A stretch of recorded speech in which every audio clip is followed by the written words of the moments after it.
Think in your mind the percentage of people who watch this channel who are new to guns and are watching to learn about all the different functions of a handgun because they want to finally get one, conceal it, carry it.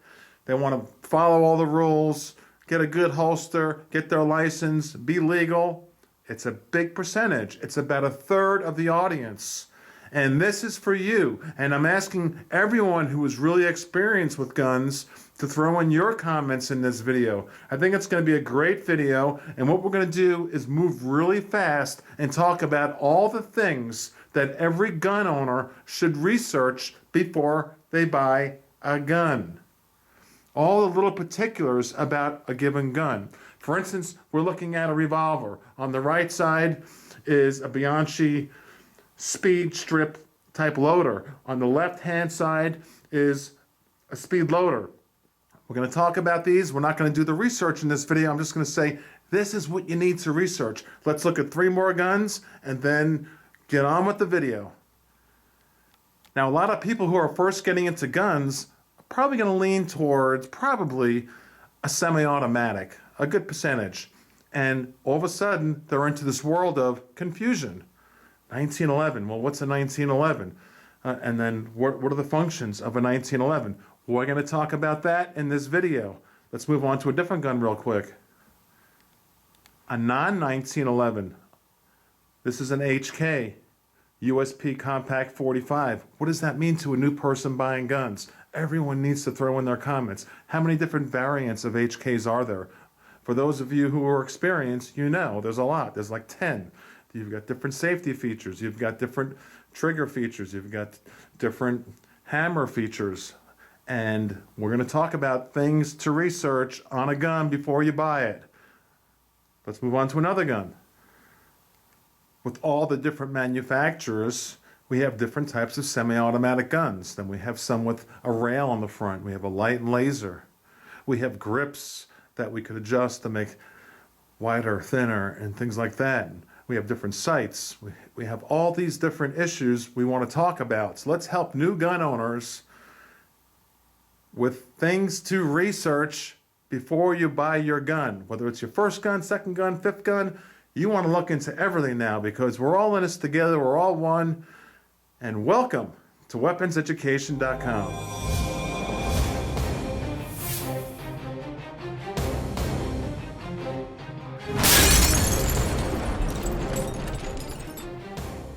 Let's get back to basics. The focus of this video is to make a list of all the different features of a handgun for everybody to research to give themselves knowledge before you buy a handgun. Knowledge is power. And so for those of you who are new to guns, this is for you. If you're experienced, please throw in your comments below on what features you think are very important to research prior to buying a gun. Okay, so I'm going to move quick, and if you have a paper and pen, maybe you want to make a list, and you'll have a good idea of what to research. Let's get into it. First of all, we're going to talk about semi-automatic guns, and I'm going to talk in generalities here. This is a 1911, and a lot of people do not know what a 1911 is. And we have a couple different types of semi-automatics, a non-1911 and a 1911, generally speaking. And let's focus on the 1911 for a moment. It's a gun that was designed by a man named John Browning in the early 1900s, and in the year 1911 was manufactured by Colt Manufacturing Company. Amazing. If you think of it, in the year 1911, the same design over 100 years later is still being mass produced. I can't think of anything as intricate as this gun, a 1911, that is still being produced today after that many years. So it's a magnificent piece of work. So you want to possibly buy a 1911, what you want to research on the 1911, and we're just going to make a list. Understand how the safeties on a 1911 work, okay? So write down safeties, and we're not going to analyze each feature right now. It's just a list for you to research. You want to understand the safety on the rear end of the grip. You want to understand how the trigger pull is on a 1911. If you can ever rent a gun prior to buying it, that's a great idea, because the 1911 is known for their very light trigger. You barely touch that trigger and it's going to go off. All these guns are safety checked. Understand the trigger guard, research that. Understand the serrations, whether it's on the front, okay, or on the back. To me, the more aggressive they are, the kind of more I like the gun, you know, because if my hands get sweaty, I don't have an issue with it. Make sure the grip is the right width for you. Make sure that the magazine release and the width of the gun fits your hand well. Make sure that your thumb can reach the magazine release. And I'm finding out, because I talk to a lot of you on the phone and I communicate via email with everybody, that a lot of people have smaller hands, whether the men or females, and their thumb can't reach that magazine release. So research the magazine releases, whether it's on the left-hand side of the gun only, or some of them are ambi. So if you're righty-lefty, you need to research that. Make sure your thumb can reach it. Try it out in the gun shop. Take your time in the gun shop, and don't be intimidated by any gun salesman. You're the customer. Make sure you can reach that mag release. Pop it out. Research that. Research magazines. Understand how the magazines work. They're not called clips for new people. They're called magazines. And for instance, while we're talking about magazines, something you want to research, this is an XDM. This is a double stack magazine.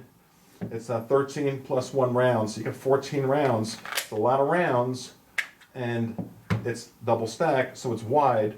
The 1911 and other guns are single stack semi-automatics, so understand the difference. You got a thinner gun, easier to conceal, but less rounds. Okay, so you get your magazine to put on your list there.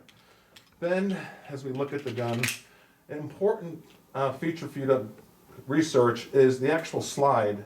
Make sure that the serrations on the slide are aggressive enough for you to pull the slide back. Make sure the spring is not too tight for you, and you can easily pull the slide back and make sure it feels like it's on glass. You can test that in the gun shop. Make sure it's nice and smooth. Go ahead and lock up your slide. Learn about that feature there. And then if you want to dry fire it, obviously learn about all your safety rules. And you can dry fire a semi-automatic gun, not a .22. I wouldn't do that. Look at your serrations at the top of the gun. That's something, it's something to research. The serrations on the top, people overlook that when you're in the gun shop. Research gun sights. Some of them have night sights, some of them don't. There's all different types of night sights. Research sights.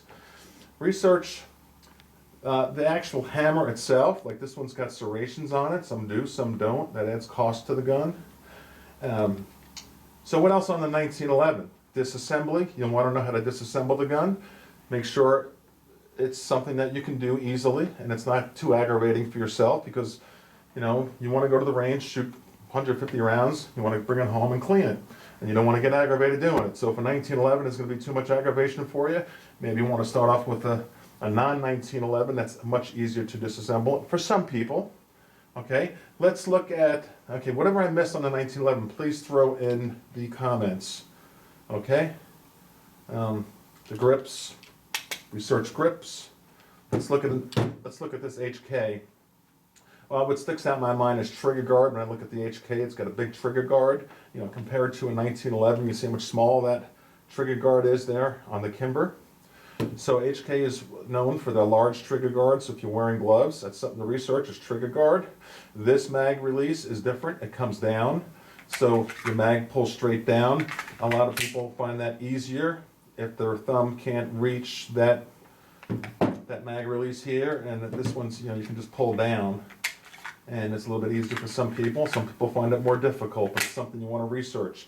Safeties, I mentioned on the 1911 to research your safety features. And the non-1911s, this is an HK USP Compact 45. They have 10 different variants on HKs, for instance, and most semi-automatics have a lot of different variants you can choose. Whether the hammer is single action or double action, whether it's got what's called a decocker, write that down, you want to research what the decocker is, whether the gun is a striker fire gun, okay, that's what this is here, and this is an XDM 45 4.5 inch barrel. Research your barrel. Let's talk about the 45 from XDM for a moment. This one has a rail on the front. Research the rail. Research the grip. What comes to mind here when I think of Glocks and XDM is they have all these different grips that you can remove and put thicker and thinner ones on to make it a gun either wider and all around to fit your hand if you have big hands or small hands. So that's nice if you can conform it to your hand. So research grips, understand how the laser and light works on the front of a gun. For instance, I have long fingers, so it's easy for me to reach that light. So, but some people's finger come up to here, and it's kind of useless if you can't reach the light and laser up there. Okay, so, and is it worth getting a light and laser? Because you have to think about holstering the gun. So add holster, of course, to your list. If you're not going to be able to fit this into a traditional holster, you're going to have a custom-made holster. Of course, that's what I specialize in. I'll put a link below to my custom holsters. I'll show you that here in a moment, some of my custom holsters. But holstering is something that you have to research also when you're buying a gun. The disassembly of a non-1911 varies per gun. So, take them apart there at the shop before you buy it, like I mentioned earlier. And let's see, what else? What am I missing here, guys? Okay, on this XDM, it's got a loaded chamber indicator here. This pops up when the gun's loaded, so you can feel it. You can physically feel it if the gun's loaded. You'll want to research that. It's got a pin here in the back. Okay, if it were loaded, that pin pops out. You can feel it if it's loaded. Okay, and understand the trigger pull. It goes by pounds. A 1911 is a very light trigger. If I'm thinking like if you had a car, a KAHR, those have kind of longer trigger pulls. And all the different guns have different trigger pulls. So research trigger pulls. Research, what else? What else? How about a revolver? Hope I'm not missing anything. And the idea for you is to please throw in your comments below on what new gun owners should research before they purchase a gun. Okay? A revolver, very simple. Should your hammer be internal or external, by the way? This one's internal, okay? Small J frame. There's different size frames of revolvers. And talking about frames, which comes to mind is, I forgot to mention, on a semi-automatic or a revolver, is you want to research the frame itself and what type of product the frame is made of. Whether it be steel, it might be polymer like this, it might be aluminum and steel, where the steel is steel slide on top, and then the rest of the frame is an aluminum alloy type. It might be scandium, like Smith & Wesson's make a scandium frame. So research what the frame is made of. Back to the revolver. The sights on revolvers differ, so make sure you understand that. This has like a nice groove at the top of the whole entire gun for your sights. And understand how to load a revolver quickly. You can get what's called speed loaders, where you just drop them in, spin it, and they fall right in. And you can get these Bianchi speed strips, okay, for your 357 Magnum or 38 Special, whatever it might be. And you can put 2 in at a time real quick. This happens to be a 5-rounder. And you just drop all your rounds in. Understand how to reload, research that. And how to carry spare ammo. I brought this out to show you. That's one option. Okay, you can put that on your belt. Talking about belts, I'm trying to move quick here not to bore you, because I think this is a pretty cool video. It's a pretty cool, just an overall review of things you need to know about guns before you buy a gun. You need a good belt. And I specialize in custom handmade belts. This is one I'm very proud of. This is for law enforcement, very thick, very stable. So make sure you get a good belt. That's the backbone of your carry system. Research belts. I'll put a link below to my custom leather shop. We make the best, bar none, the best leather, custom leather holsters. My preferred method is a shoulder holster. This one is just absolutely gorgeous. It's a little over the top because it holds 2 guns and 4 mags on your back. But my preferred method is a shoulder holster. This is with the beautiful basket weave. Okay, and there's all different types of shoulder holsters, as you'll see on my link below. So, all right, there you go. That is my video on what you should research on guns. Oh, and you want another pistol to research? Here's a cool one, huh? The SIG 516 with the arm brace removed. You get the buffer tube here, And shoots a 5.56, and yes, this is a pistol shooting a rifle round out of it with only a 7.5-inch barrel. So maybe you want something off the wall like this. But do your research. That's generally not a good gun for brand new gun owners. Do your research. You know, a good Glock is really a good start. I just grabbed these guns for a demonstration for you. Understand the serrations on the side, the width of the gun. You want to understand. You may want to make sure it's not too wide to conceal. And I hope I didn't miss anything, but I bet you I did, and I know you're going to catch it, and that's what I want you to do. I want you to tell me what I missed, put the links below, put your comments below, and thank you so much. This is Tom from Weapons Education. Please subscribe, got a lot of good things going on here, and take care. Bye-bye.